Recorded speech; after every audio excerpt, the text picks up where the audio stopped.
Et voilà, il est enfin de retour. Ça me fait plaisir, ça vous fait plaisir, et vous avez été très nombreux à me demander un épisode 2 des animaux qui ont des super pouvoirs. Et je vous avoue que je suis très content de tourner cette vidéo. Alors qu'est-ce qu'on attend? C'est parti! N'avez-vous jamais rêvé d'avoir des pouvoirs comme Spider-Man, Wolverine ou encore Batman? Pouvoir voler, grimper sur des murs ou courir à la vitesse du son?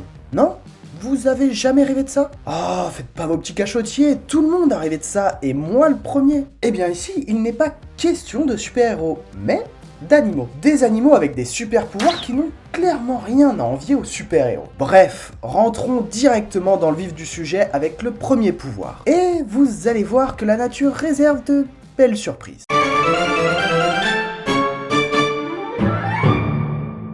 Ah, celle-là, vous avez été très nombreux à me la demander. Et regardez, je vous la sers sur un plateau. Sans mauvais jeu de mots. La crevette pistolet est un tout petit crustacé mesurant de 4 à 5 cm. C'est vraiment pas énorme, et pour comparaison, elle est 4 fois plus petite que les gambas. Elle possède un corps généralement rose vif, pouvant aller jusqu'au brun, et vit généralement en symbiose dans un terrier avec un goby. Vous ne savez pas ce que c'est qu'un goby?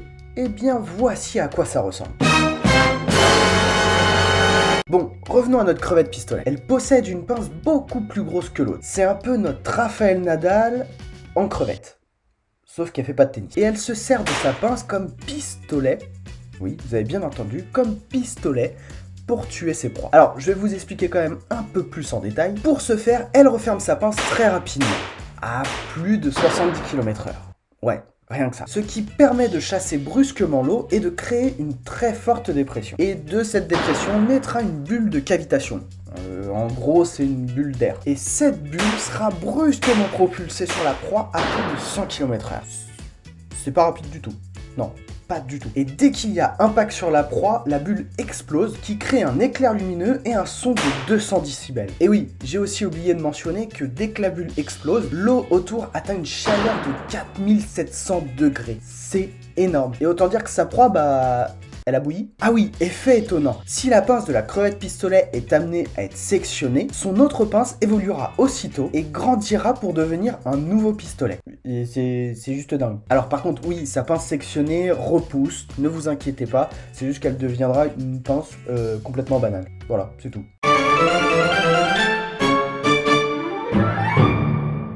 Le serpent volant est une couleuvre arboricole qui vit généralement dans la canopée. Sa longueur varie entre 100 et 130 cm, et ce serpent a une faculté incroyable. Vu que ce serpent vit dans la canopée, donc dans les hauteurs des arbres, il a fallu qu'il trouve une technique pour passer d'arbre en arbre. Et je pense que vous me voyez venir, ce serpent volant se lance dans les airs et plane sur plusieurs mètres. Ouais, rien que ça. Et comment ils font pour faire ça? Eh bien, quand ils sont dans les airs, les serpents ondulent, comme quand ils sont à terre. Des scientifiques de l'université Virginia Tech se sont demandé tout simplement si les ondulations aidaient le serpent à planer, ou étaient tout simplement un comportement instinctif. Parce que oui, à la base, un serpent, ça ondule pour se déplacer. Et pour répondre à cette question, bien sûr, ils ont fait des expériences. Ils ont filmé avec une caméra haute vitesse le vol plané du serpent. Répétez ça plusieurs fois pour comparer les images et avoir un résultat. Et ils ont pu identifier deux types d'ondulations. La première, c'est les ondulations horizontales, en S, ce qui peut donner l'impression que le serpent nage dans les airs. Et la deuxième, c'est celle qu'a mis tous les scientifiques sur le cul. Ils ont observé que l'arrière du corps du serpent se tord de haut en bas. Et ils en ont conclu que ce mouvement lui permettait de rester droit et d'atterrir sans trop de dégâts. Et ils ont terminé par dire que si le serpent volant n'ondule pas, il plane pas. En même temps, c'est un peu logique. L'axolote est un tout petit amphibien vivant dans certains lacs du Mexique. Et il a une première particularité, c'est de rester à l'état larvaire pendant toute sa vie, tout en pouvant se reproduire. Et ouais, c'est une faculté qui est déjà exceptionnelle. Mais l'axolote ne s'arrête pas là. Bah oui, il lui reste encore une faculté qui est dingue. Juste dingue. Il a tout simplement la faculté régénérative. Il est capable de réparer et même de faire repousser entièrement des membres. Quand même, je sais pas ce qu'il vous faut, mais attendez de voir la suite, ça va peut-être vous convaincre. Bien sûr, il est capable de faire repousser un membre entier, mais la suite, vous allez voir, avec ses terminaisons nerveuses, ses muscles et ses os. Alors, je vous avais pas dit que c'était incroyable? Et bien sûr, en quelques semaines. Bah oui, sinon c'est pas drôle. On va encore un peu plus loin? Allez, c'est cadeau. Il est même capable de reconstruire entièrement un œil où la rétine aurait été abîmée. Et attendez, il est même capable de réparer une partie de son cerveau qui aurait subi des dommages importants. Non, sérieux, je sais pas ce qu'il vous faut là. Et bien sûr, des scientifiques s'y sont intéressés, ils ont fait leurs recherches, leur petite expérience, je ne vous refais pas l'histoire bien sûr, et ils en sont arrivés à certaines conclusions qui est le cas de la médecine. Cette découverte permettrait d'aider notamment les grands brûlés, les cancers, les maladies dégénératives ou tout simplement le vieillissement des cellules. Et elle permettrait surtout d'économiser 250 milliards de dollars, rien que ça, dans cette branche de médecine.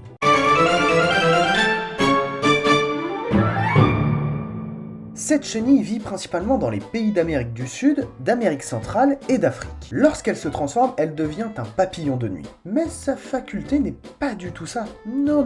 Cette chenille maîtrise parfaitement l'art du mimétisme. Pour tromper ses prédateurs, elle est capable de prendre l'apparence d'un serpent mortel.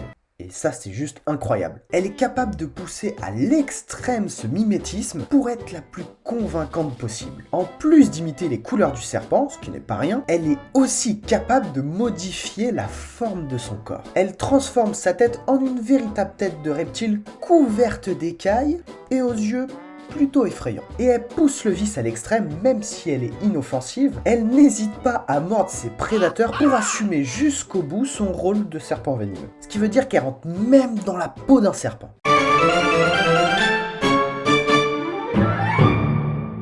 Ah, la dernière, vous avez été très nombreux aussi à la demander. La méduse immortelle. C'est une méduse qui est originaire de la mer des Caraïbes et qui mesure entre 4 et 5 mm. C'est très petit. Et cette méduse a une particularité, dont son nom l'indique, c'est qu'elle est presque immortelle. Je dis bien presque, et vous allez comprendre pourquoi. Cette méduse commence sa vie sous forme de polype accrochée au fond marin, comme le corail ou les anémones, puis se transforme en méduse libre et déambule dans les océans tout au long de sa vie. Mais si elle est amenée à mourir ou en cas de blessure grave, elle inverse son processus d'évolution, qui est le processus de transdifférenciation. Putain, j'ai réussi à le placer ce mot. Ces cellules reviennent à l'état primitif, donc la méduse redevient polype, puis se retransforme en méduse, et ainsi de suite. Et vous la voyez venir la petite couille là, sauf que c'est pas un définitif. Bah oui, parce que la méduse peut mourir de différents facteurs. Les prédateurs, la maladie ou tout simplement le manque de nourriture. Et en plus de ça, le fait de devenir polype, méduse, ne se produisent que dans les périodes très favorables. Donc généralement lorsqu'il y a beaucoup de ressources dans la bouffe, donc le plancton. Bon, et bah voilà, on a fait le tour. On a encore vu 5 super pouvoirs incroyables. Entre la méduse qui crève jamais, l'axolote qui refait pousser des membres, le serpent volant, la crevette pistolet et le serpent qui se transforme en chenille, ou la chenille qui se transforme en serpent. Bref, je sais plus vraiment qui est qui, mais ça prouve une chose, que ça marche. Et aussi une chose, que la nature n'a rien et n'aura jamais rien à envier aux super-héros créés par l'homme. Bref, si vous avez apprécié les super pouvoirs des acteurs de la vidéo, n'oubliez pas le pouce bleu, ça permet à la vidéo d'être mieux référencée, et bien sûr, abonnez-vous, déjà pour soutenir la chaîne, et en même temps vous serez prévenu des prochaines sorties de vidéos. Et peut-être un épisode 3, mais chut, c'est un secret. Sur ce, je vous laisse reprendre vos activités, et n'oubliez pas que la curiosité est un charmant défaut. Ciao.